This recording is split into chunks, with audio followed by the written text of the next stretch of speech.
Magandang araw mga bata, kumusta kayo? So welcome sa ating panibagong lesson para sa EPP ICT para sa grade 5, quarter 1, week 4. So ating tatalakayin ang desktop publishing software. So nandito pa rin tayo sa publisher at ang pag-aaralan natin para sa linggong ito ay formatting text and graphics for publication. So handa ka na ba? So simulan na natin. Para sa unang araw tayo ay magkaroon ng maikling balik-aral. Okay, so ano ang mga hamon na iyong hinarap sa pag-format text at graphics sa iyong proyekto? So ulit, anong mga hamon ang iyong hinarap sa pag-format ng text at graphics sa iyong mga proyekto? So nahirapan ka ba kapag gusto mo halimbawa yung iyong project ay may text tapos may naka-insert na format, ay may naka-insert na graphics o kaya naman may naka-insert na image, medyo nahihirapan ka bang ayusin yun? So ano ba yung mga hamon na iyong hinarap? Kung halimbawa sa Word ka nag-try gumawa ng ganito, so medyo malaking hamon talaga yung pag-insert ng image or graphics at the same time nung text or nung paragraph na ginawa mo. So pero pagdating sa publisher, medyo maalwan no, yung pag-edit o pag-format ng text at graphics. So, yun ang isa sa mga magandang bagay na nagustuhan ko dito sa publisher. So, hindi na masyadong mahirap na i-edit kasi pag sa Word, kapag may ginalaw kang isa, gagalaw lahat, hindi ba? Pero dito sa publisher, kapag may gusto kang i-insert na mga graphics or image, so medyo i-click mo lang kung mag-wrap text ka lang, kung behind text ba, o kaya naman send to back, send backward, or in front, or bring forward. So, parang ganoon. Okay, so ngayon matututunan natin kung paano ang epektibong pag-format ng text at graphics para lumikha ng mga publication na mukhang professional gamit ang MS Publisher software. So gaya nung nabanggit ko sa inyo kanina, no, mas madaling i-navigate ang publisher kumpara sa Word when it comes to publication. Let's say for example, you're trying to make an invitation or program invitation or brochure or pamphlet, so mas madaling i-navigate o i-maniobra ang mga text, graphics, and images sa publisher compared to MS Word or Microsoft Word. Okay. So bakit mahalagang i-format ng maayos ang teksto at mga graphics sa mga publication? At paano mapapahusay ng epektibong pag-format ang pagiging madaling mabasa at visual appealing ng iyong mga dokumento? So alam naman natin, kapag ang ating ginagawa ay pamphlets, 'di ba, brochure, and more or less, ito ay ginagamit natin sa pag-promote. Okay, promoting ng school, promoting ng, for example, gusto mong gumawa ng gusto mong magtayo ng isang online business or gusto mong pumasok no sa online shop. So parang as early as or as young as you are, gusto mo na meron kang side hustle, or pwedeng humingi ng tulong sa iyo si mama mo or si papa mo na, anak, gawan mo naman ako ng parang logo, gawan mo naman ako ng parang brochure to promote yung ating small business. So mahalaga na tayo ay marunong magbalanse ng text and then ng graphics or image para mas maging visually appealing. Alam naman natin, kapag na-attract ka agad yung ating mga customers sa ating brochure, ay siguradong magtatanong sila ng ating produkto. Tama po ba? So talagang medyo visual, malimit ang ating mga consumers, yung mga mamimili. At kapag nakita nila or nagustuhan nila yung format mo or yung layout mo ng inyong brochure, pamphlets, or posters, hindi ba, ay makaka-attract ka ng mga mamimili. So talagang mahalaga na maayos ang pagkaka-format ng ating text at graphics. So, ganun din sa mga magazines, di ba? Balanse. May mga sinusunod tayong mga rules kapag nagle-layout tayo. So, para maging effective yung ating mga publication. So, paano mo mapapahusay ang epektibong pag-format ang pagiging madaling mabasa? Syempre, kailangan kung more on paliwanag ka, medyo heavy yung text heavy, yung iyong ang ginagawa. So, basagin mo ng image or graphics para naman 'Diba? Mas madaling maintindihan yung pinapaliwanag mo kapag may image tayo or kapag may graphics. Then, maglagay ng caption sa ilalim to describe kung ano yung image or yung graphics na nilagay mo doon sa iyong pamphlet. Okay? And then, yun nga, wag masyadong mahaba, especially kung pamphlet, no, yung mga key points lang o ng services mo or ng product mo ang ilalagay mo doon. So, kaya hayaan mo sila ma-curious para magtanong sila sa inyo, no, regarding your product.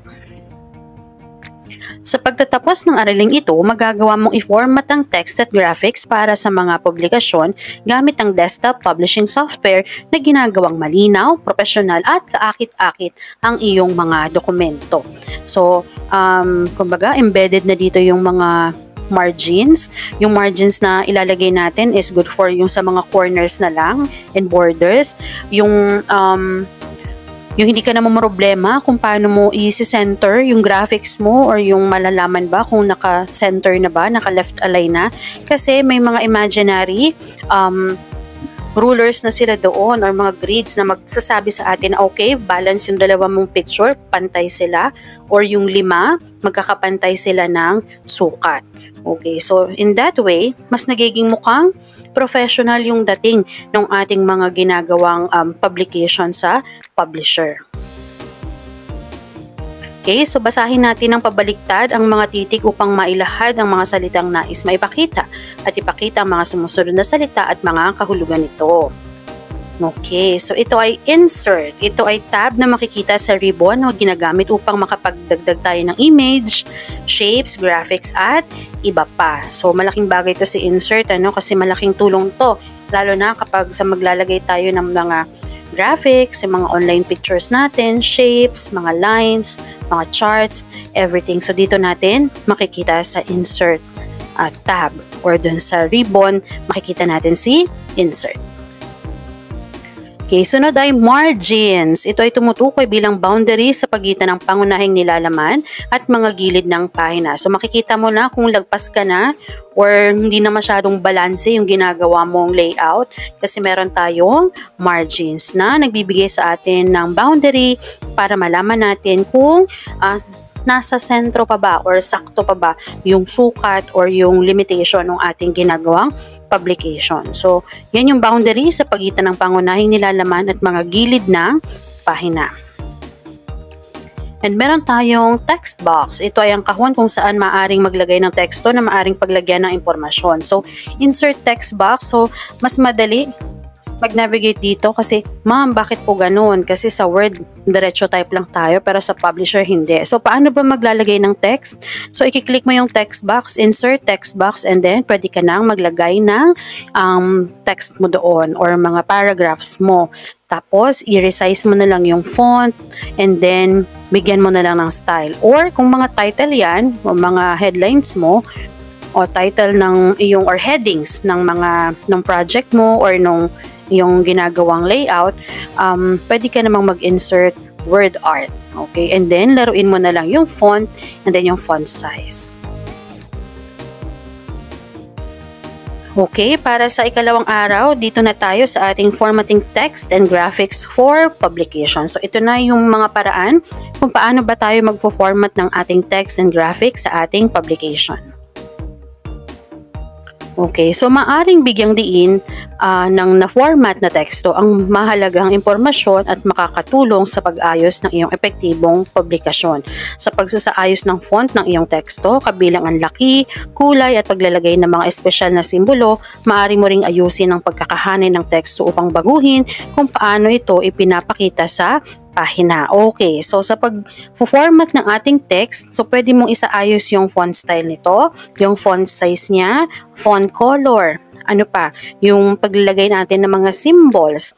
Okay, so maaari mo tong ayusin yung pagkakahanay niya, pwedeng naka-center ba siya, or pwedeng nakapababa ba yung kanyang yung word mo, naka-vertical ba yung ayos niya.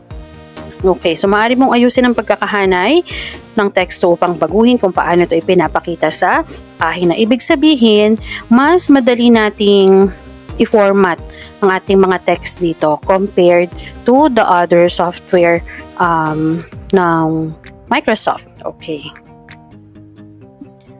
So, sa pag-aayos ng font ng iyong teksto, kabilang ang laki, kulay, okay. Kasama na yan. And then, number 1 sa ribbon, piliin ang insert na tab. Pagkatapos ay hanapin ang text group. Okay, grupo siya ng text. Ibig sabihin, yung group na yon ay maaari mong gamitin sa pag-format ng iyong text.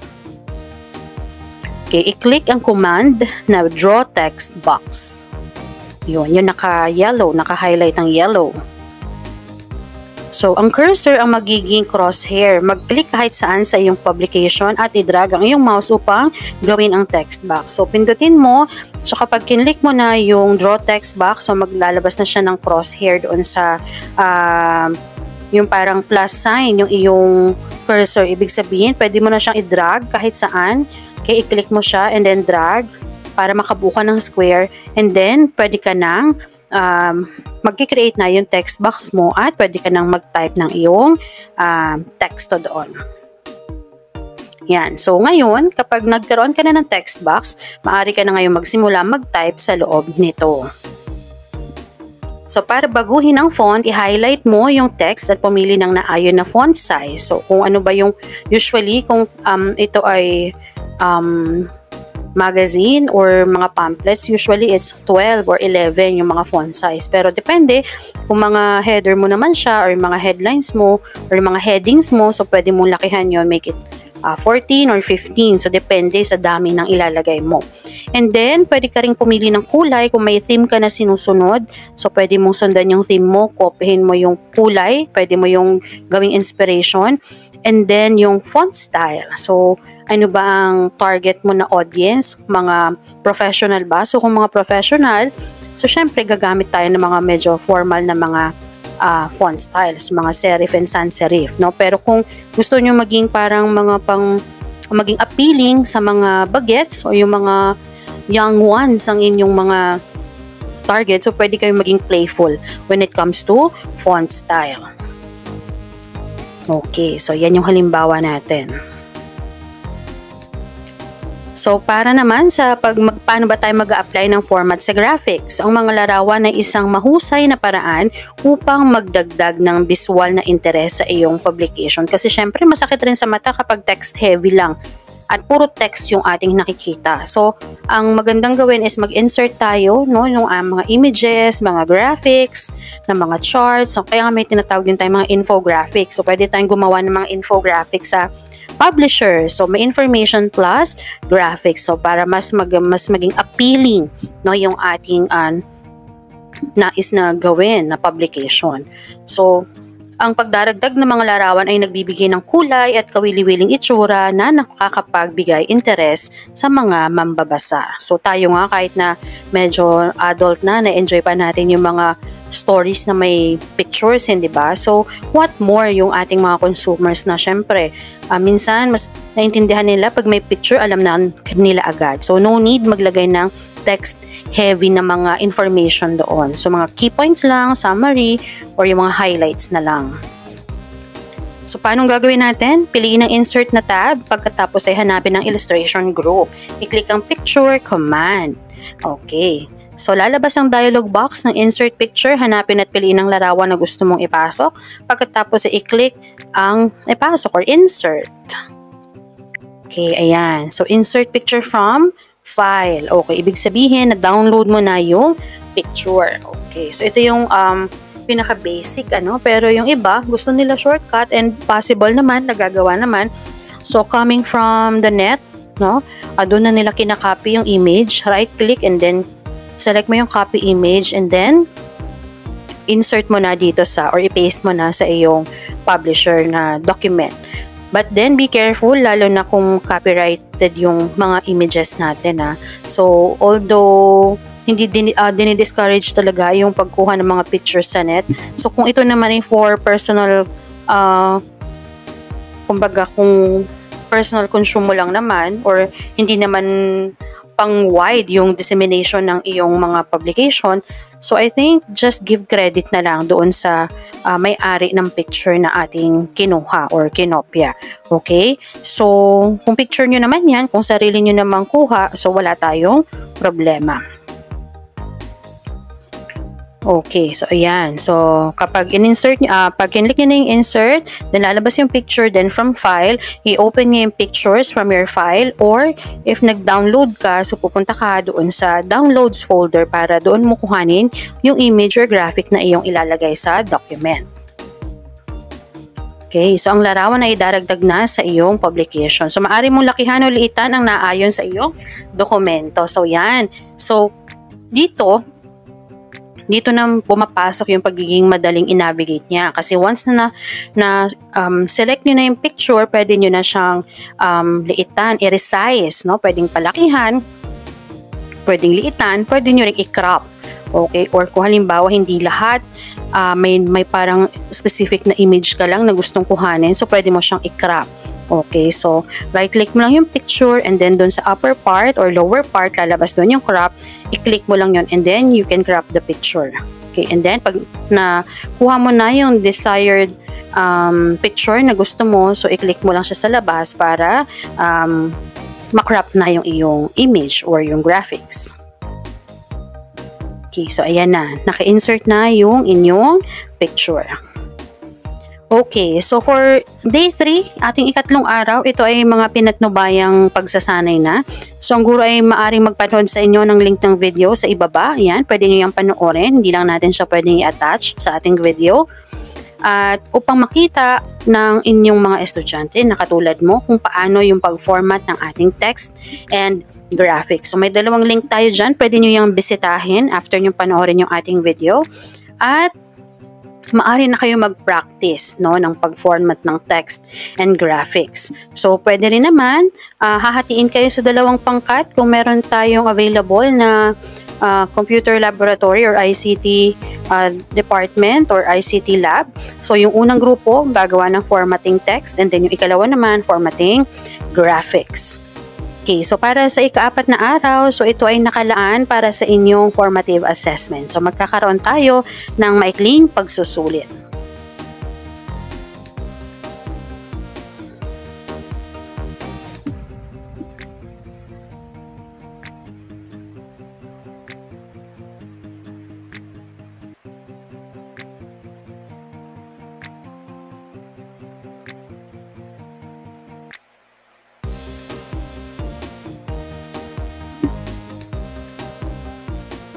Ngayon, tingnan natin kung nakuha nyo ba ang wastong sagot, no, para sa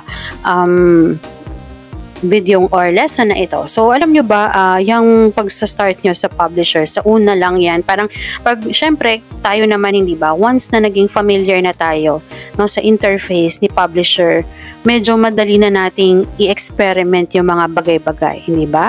At, kumbaga, yung mga basics lang ng ating publisher ang tinuturo, pat, kayang-kaya nyo. Okay, kayang-kayang gumawa ng card dito, kayang-kayang gumawa ng brochure, pamphlet, what else, calling cards, napakaraming pwedeng gawin. So, ibig sabihin, if hindi available si Canva, o kasi, kumbaga, yung free, lang niya yung ginagamit natin, but then si Canva, kahit na free lang yung ating gamit doon, ay marami pa rin tayong magagawa. So, if in case, walang internet, kasi si Canva nagra-run lang with internet, hindi ba? So, pwedeng option C, publisher. So in fact, 'di ba, alam ko nabanggit ko na 'to sa inyo.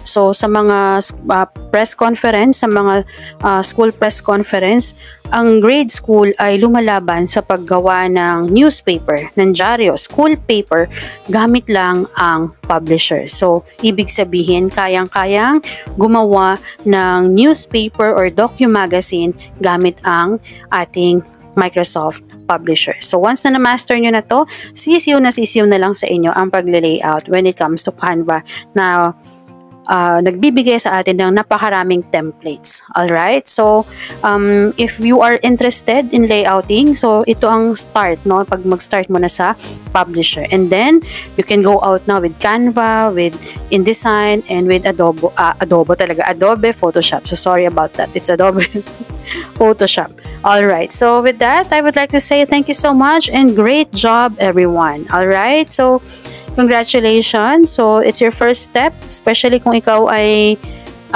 nag-eye ka na maging layout artist in the future. So medyo nasa linya mo yung pagle-layout ng mga bagay-bagay, mga tarpaulin yan. So nagsastart tayo sa mga ganyan. So great job, congratulations, and I hope you learned something from our lesson for this week. So see you next week. Be with me again. I'm Teacher Isa, and don't forget to subscribe. And if you have any questions, you can write it down in the comment section, and I will try my best to answer, okay, if I have available time. So thank you so much. Okay, thank you, and God bless. Bye-bye.